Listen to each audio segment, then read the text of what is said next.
Ndongamane! Istina! Isa! Desire Food Lovers! Androany zao antsika dia hiaraka aminareo indray izay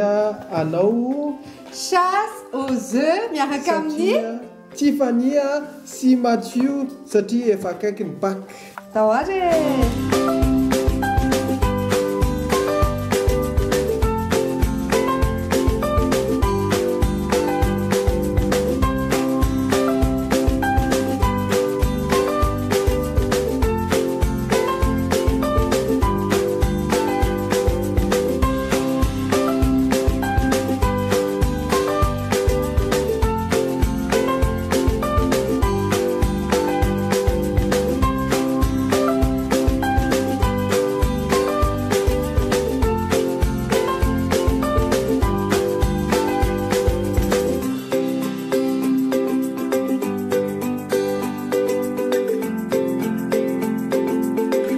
Araky ny hitanareo teo zany dia rehefa avy nanao chasse aux œufs zay Tiffany sy Mathieu miaraka tamin'ny Tiffany sy Mathieu dia nandeha nitseny zay tao amin'ny Jean Bosco dia araky le fanaontsika dia nandeha nitsangatsangana zay dia nandeha nampiarapiaraka kely dia teny zay nahita olona nanetsa vary paka vary zany dia nahita koa paka trondro dia nisy koa paka vily zay moa manana bitro ihany araky hitanareo dia mipakapaka be any amin'ny olona zany ny fiainany dia zay indrindra no antony sy nyty vidéo ty zany ilazanareo momba ny paka miaraka amin'ny Jean Bosco.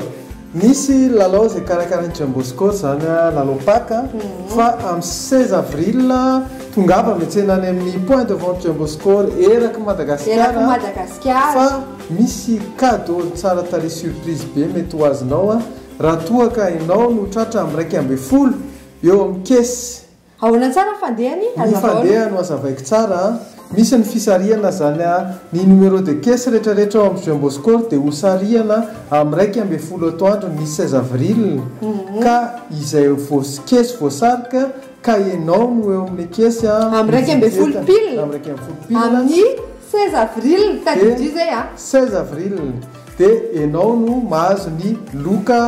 zay surprise omeny Jean Bosco eraky Madagasikara. Le fisarihana le kesy zany tsy hoe ray fa anankiroa be zao roa isaky ny Jean Bosco eraky Madagasikara zany dia manasa antsika rehetra andray anjara zay zany ny lalao atsika mazava ho azy faran'ity vidéo ty zay moa zany miaraka amin'ny Jean Bosco zay isorana partenaire officiel dia izy lalao ihany koa dia jerenareo iarahana amin'ny Dedes Family dia lalao mahafinaritra daholo akoatra ny cookies zany zay tena goûté tiany ankizy